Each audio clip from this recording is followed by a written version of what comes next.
Standard 8 science chapter number 3 synthetic fibre and plastic. हमने पहले lecture के अंदर पढ़ा था नेचुरल फाइबर और सिंथेटिक फाइबर क्या होता है। नेचुरल फाइबर जो नेचर से मिलता है, यानी प्लांट और एनिमल से जो हमें फाइबर मिलता है उन्हें हम नेचुरल फाइबर कहते हैं। सिंथेटिक फाइबर, ये फाइबर हम खुद बनाते हैं, ये मैन मेड फाइबर होता है, इसीलिए इसे कहा जाता है सिंथेटिक फाइबर। बाद में हमने दो तरह के टाइप्स पढ़े थे हमने पहले लेक्चर के अंदर, नाइलॉन और रेयान के बारे में। ये दो तरह के सिंथेटिक फाइबर के बारे में हमने पढ़ा हुआ था। और आज हम तीसरे फाइबर के बारे में पढ़ने वाले, जो कि पॉलिस्टर और एक्रेलिक है। Polyester is another synthetic fibre. Fabric made from this fibre does not gate wrinkle easily. तो पॉलिस्टर वो भी एक सिंथेटिक फाइबर है, और व्रिंकल का मतलब होता है कि वो मुड़ नहीं जाता है। ये फाइबर कैसा है कि आप इसको अगर आप कॉटन को अगर आप टाइटली रखोगे तो क्या होगा, व्रिंकल हो जाएगा, मतलब बहुत सारी करचलियाँ आ जाएगी। पर जो पॉलिस्टर का फाइबर होता है उसके अंदर करचलियाँ नहीं आती है, मतलब व्रिंकल नहीं होता है। It remain crisp and easy to wash, so it is quite suitable for making dress material. You must have seen people wearing nice polyester shirts and other dresses. Trilene is a popular polyester. It can be drawn into very fine fibers that can be woven like any another yarn. तो polyester fibre का एक example यहाँ पे बताया हुआ है ट्राइलिन। ट्राइलिन क्या है, वो भी एक पॉलिस्टर का ये पॉपुलर फाइबर है, जो कि यूज़ होता है यार्न बनाने के लिए, मतलब क्लोथ्स बनाने के लिए यूज़ होता है। PET is a very familiar form of polyester. It is used for making bottles, utensils, films, wires and many other useful products. तो पॉलिस्टर का यहाँ पे और एक एग्जांपल यहाँ पे दिया हुआ है PET। ये जो फाइबर है वो यूज़ होता है बॉटल्स बनाने के लिए, यूटेंसिल्स बनाने के लिए, फिल्म और वायर्स बनाने के लिए। Look around and make list of things made up of polyester. तो पॉलिस्टर अभी आपको अपने घर में देखना है कि आपकी कौन कौन सी जो मटेरियल्स है वो पॉलिस्टर आइटम के बने हुए हैं। We wear sweaters and use shawls और blankets in the winter. Many of this are actually not made from natural wool, through they appear to resemble wool. This are prepared from another type of synthetic fibre called acrylic. तो हम जो winter में use करते हैं sweaters और shawl पहनने के लिए, तो वो जो स्वेटर्स और शॉल्स है वो हमें लगता है वो वूल से बना हुआ है, पर वो वूल से नहीं बना होता है। वो फाइबर वूल से नहीं बना होता है, वो मैनमेड फाइबर होता है, जो कि वो फाइबर होता है सिंथेटिक फाइबर होता है, और वो होता है acrylic. The wool obtained from natural source is quite expensive, whereas clothes made from acrylic are relatively cheap. They are available in variety of colors. Synthetic fiber are more durable and affordable, which make them more popular than natural fiber. Synthetic fibre पहले तो बहुत cheap होते हैं, बहुत सस्ते होते हैं, और अलग अलग तरह की उसमें बहुत ज़्यादा कलर्स कर सकते हैं हम, मतलब अलग अलग तरह की वेराइटीज़ ऑफ कलर्स हम कर सकते हैं, और वो बहुत ज़्यादा मजबूत होते हैं, ड्यूरेबल, और बहुत ज़्यादा सस्ते होते हैं. You have already perform an activity of burning natural fibre and synthetic fibre.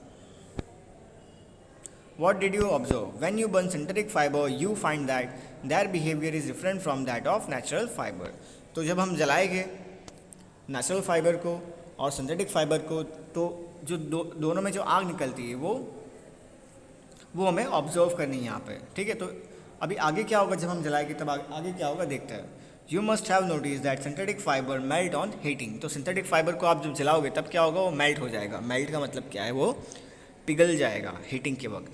This is actually disadvantage of synthetic fibre. तो ये सिंथेटिक फाइबर का एक बहुत बड़ा डिसएडवांटेज है, नुकसान है, बराबर. If the clothes catch fire it can be disastrous. The fabric melts and stick to the body of a person wearing it. We should therefore not wear synthetic fibre while working in the kitchen और in the laboratory. तो हमें synthetic fibre नहीं पहनना चाहिए जब हम kitchen में काम करते हैं या फिर लैब में काम करते हैं, क्योंकि अगर ये आके कांटेक्ट में आएगा तो क्या होगा, ये सिंथेटिक फाइबर हमारे जो बॉडी है उससे चिपक जाएगा, क्योंकि ये मेल्ट हो जाता है. Characteristic of synthetic fibre. अभी सिंथेटिक फाइबर के कुछ कैरेक्टरिस्टिक देखते हैं. Imagine that it is A rainy day. What kind of umbrella would you use? Synthetic fibre possess unique characteristics which make them popular dress material. They dry up they dry up quickly, are durable, less expensive, ready available and easy to maintain. तो synthetic fibre की कुछ characteristic यहाँ पे दी गई है, बराबर। यहाँ पे कुछ उसके फ़ायदे दिए गए कि सिंथेटिक फाइबर में ये सारे एडवांटेजेस होते हैं। तो वो बहुत ज़्यादा जल्दी ड्राई हो जाता है, सूख जाता है, मजबूत होता है और चीप होता है। Do synthetic fibers soak less, more water than the natural fiber? Do they take less or more time to dry? तो हाँ, सिंथेटिक फाइबर को बहुत कम टाइम लगता है in comparison of natural fibre. What does this activity tell us about the characteristic of synthetic fibers? Find out from your parents about the durability, cost and maintenance of this fabric compared with the natural fabrics. ठीक है, तो अभी हमने पढ़ा characteristic, पढ़ा natural synthetic fibre के बारे में। तो देखा वो चीप होते हैं, बहुत ज़्यादा मजबूत होते हैं और बहुत ज़्यादा जल्दी सूख जाते हैं इन कंपैरिजन नेचुरल फाइबर के। उसके बाद हमने टाइप्स देखे उसके पहले। ठीक है, अभी हम प्लास्टिक के बारे में पढ़ते हैं। You must have familiar with many plastic articles used every day. Articles का मतलब क्या होता है? ए एंड ध नहीं होता है, बराबर। आर्टिकल्स का मतलब होता है चीज़ें होती है, आर्टिकल्स का मतलब चीज़ें होती है। तो हम डे टू डे लाइफ में ऐसी बहुत सारी आइटम्स यूज़ करते हैं जो कि प्लास्टिक से बनी होती है। Make a list of such items and there uses. तो आप क्या करो, बहुत सारी आइटम्स के नाम लिखो जो प्लास्टिक से बनी हुई है और उसके इस्तेमाल लिखो। Plastic is also a polymer like the synthetic fibre. तो प्लास्टिक क्या है? एक पॉलीमर है जैसे सिंथेटिक फाइबर है।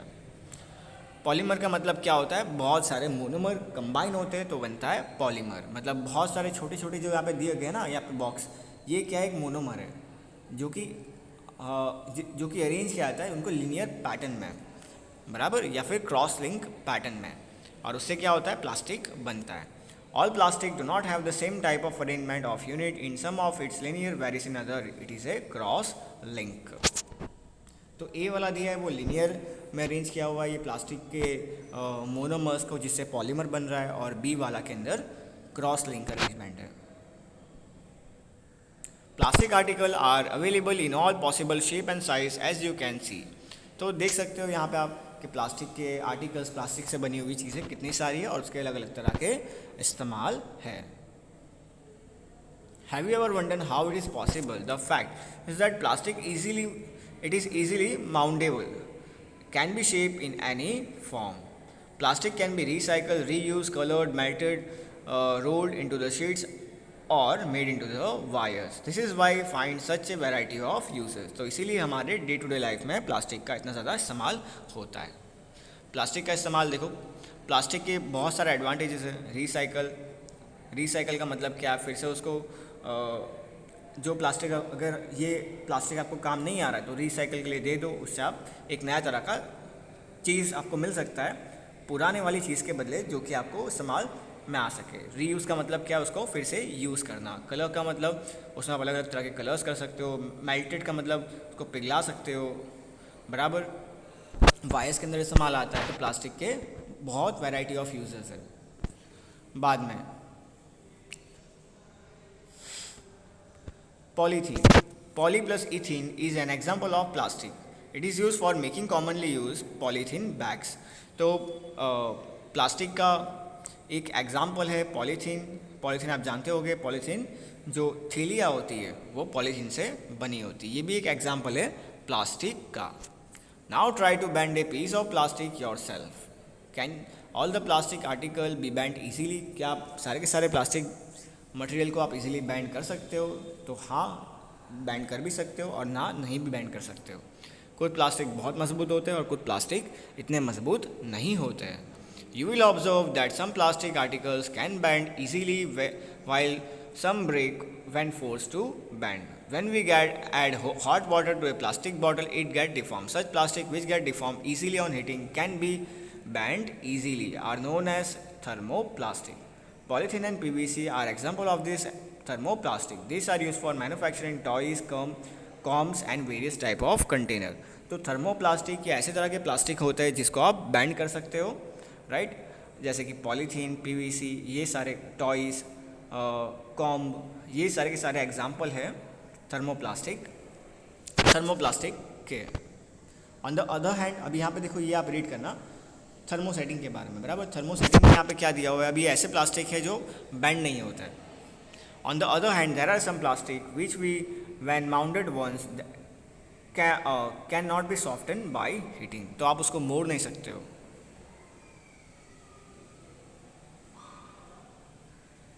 और उसको आप गर्म करो तो भी जल्दी पिघलेगा नहीं। अगर आप थर्मोप्लास्टिक वाले जो टॉयज़ ले लो या टॉयज़ ले लो, आप उसको गर्म करोगे, बराबर, खिलौनों को आप गर्म करोगे आँख के अंदर, तो क्या होगा, खिलौना पिघल जाएगा। पर थर्मोसेटिंग वाले प्लास्टिक कैसे होते हैं, जिसको आप गर्म करो तो भी वो पिघलता नहीं है। These are called thermosetting plastics. Two example are bakelite and melamine. तो उसके दो एग्जाम्पल यहाँ पे दिए गए हैं, बेकिलाइट और melamine plastics. Bakelite is a poor conductor of heat and electricity. तो बेकिलाइट कैसे प्लास्टिक होते हैं जो कि हीट को कंडक्ट नहीं करते हैं और ना ही बिजली को कंडक्ट करते हैं, या फिर पुअर कंडक्टर है, सॉरी, कंडक्ट करते हैं पर ये पुअर कंडक्टर है। It is use for making electric switches, handles of various utensils. तो इलेक्ट्रिक स्विचेस के अंदर काम लगता है। आपने देखा होगा स्विचेस के आप टच करो स्विचेस को तो करंट पास नहीं होता है, क्योंकि ऐसे प्लास्टिक्स कैसे प्लास्टिक्स है, पुअर कंडक्टर है, बराबर, हीट और इलेक्ट्रिसिटी के।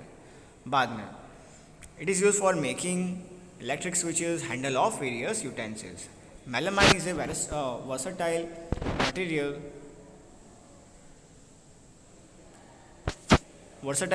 It resists fire and can tolerate heat better than other plastic. It is used for making floor tiles, kitchenware, and fabrics which resist fire. So that various use of thermoplastic and thermosetting plastics. तो melamine कैसा plastic है जो कि heat proof है, बराबर, heat proof plastic है ये। उसके बाद plastic as material of choice.